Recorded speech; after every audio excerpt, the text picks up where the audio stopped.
One of the very easiest things that you can do to design for real life is ask yourself, if my design were human, would it do or say this thing that I'm doing or writing? Literally envision it as a physical action or as a spoken interaction, as a conversation between you and someone else. This has its basis actually in a blog post that Kate Kiefer-Lee of MailChimp wrote a while back. And her tip was simply to read all of your content out loud. As Kate says, she reads everything that she publishes out loud and often finds things that need to be changed. So when you're reading content, if it sounds stilted or if it sounds unnatural, that's a sign that it needs to be rewritten. And this is also a really great way to find typos. Kate makes 3 points in this post, 3 ways that this approach helps. The first is to catch errors. When you're reading text, you're a lot more likely to spot misspellings, typos, that sort of thing, as well as weirdness in grammar, mismatches of verb tense, repeated words, talking about forms and I wrote froms, that sort of thing. It also improves the flow of the text because one of the things is that the way that we write and the way that we speak are very different. And that's not to say that when you write, it should have all kinds of ums and uhs and pauses and other sort of verbal tics in it. Mostly, I think, because we learn to write formally, more formally in school. We have to write papers, and we don't really learn to write the way that we speak. I mean, writers who write the way that they speak are often acclaimed for that skill.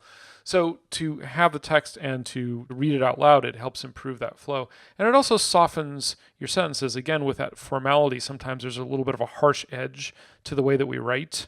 And by reading it aloud, you can get a better sense of how it's going to come across to somebody who's reading it and soften that up a little bit. Hearing someone else really helps. Kate says that using a text-to-speech tool, something like VoiceOver on the Mac or any other text-to-speech sort of tool is really useful because you can hear it.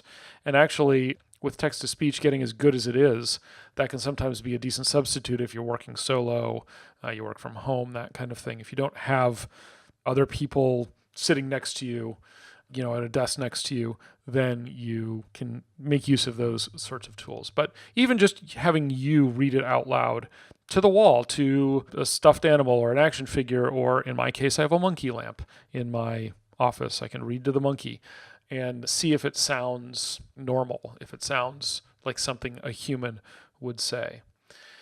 But this general idea of effectively anthropomorphizing what you do for your own design purposes is really useful. Imagining interactions as well as copy can be very useful. A good example of this is Facebook's Year in Review. A Year in Review is a yearly feature that Facebook has where they invite their users to look at posts and pictures from their past year and compile them into a sort of a photo album, although it can be a video album as well. But anyway, share that with other people in the timeline. And in 2014, Facebook did this thing where they put an ad in people's timelines if they hadn't done year in review. So if you hadn't, for whatever reason, done year in review, you hadn't been on Facebook, or you had not done a year in review because you didn't want to, or you hadn't found the time, Facebook created this call to action that they put into timelines that basically said, hey, check this out. Please try the year in review feature. But if we imagine this as a personal interaction, as a physical interaction, this is essentially like coming up to somebody and without even asking, just kind of shoving a picture in their face and saying, hey, look at this. Or, hey, I do albums. We should do one right now. Check it out. And the question is, would a real person actually do that? Or would they do something different, like asking first, like saying, hey, I have this picture that you took and I thought it was interesting. Would you like to see it? Or, I do photo albums for friends. Would you like to do one? And I can show you what that looks like if you'd like me to. So this that we're seeing here is a reconstructed picture of my Facebook timeline on Christmas Eve day in 2014. The girl in the middle of that little clip art party there is my middle daughter, Rebecca, who had died 6 months earlier on her 6th birthday of aggressive brain cancer. So 2014 had not been a good year for me. And I had intentionally avoided year in review, knowing what kind of year I'd had and knowing that I didn't want to relive it, at least not on Facebook. But here it was anyway, just shoved into my timeline without any warning or any obvious way to make it stop.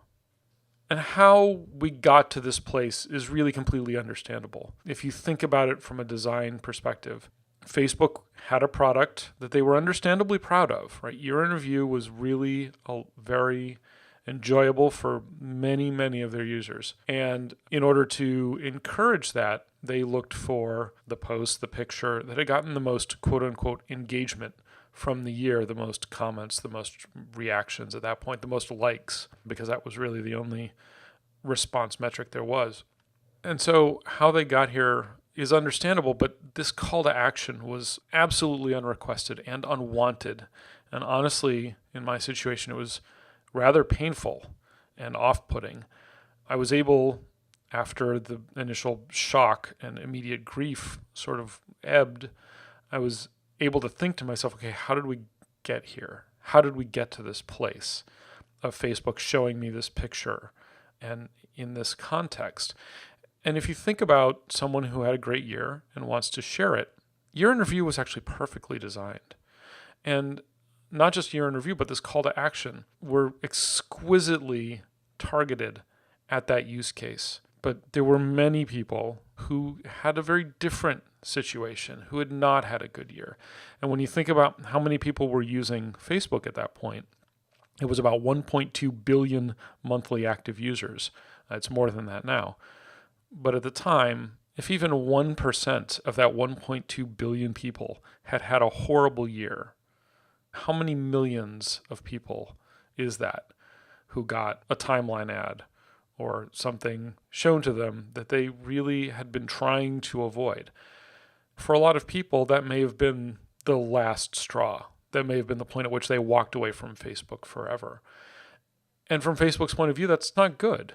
Right? And from a designer's point of view, that's not good. That's the last thing that we want, is to actually cause people so much distress with our work that they walk away from it completely, and they walk away from our clients or ourselves, whoever that is.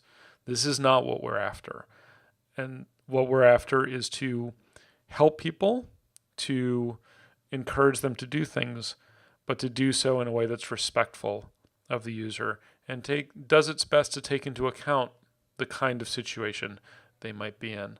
And so that's what this whole series is really about, is figuring out how we can avoid these sorts of unfortunate moments.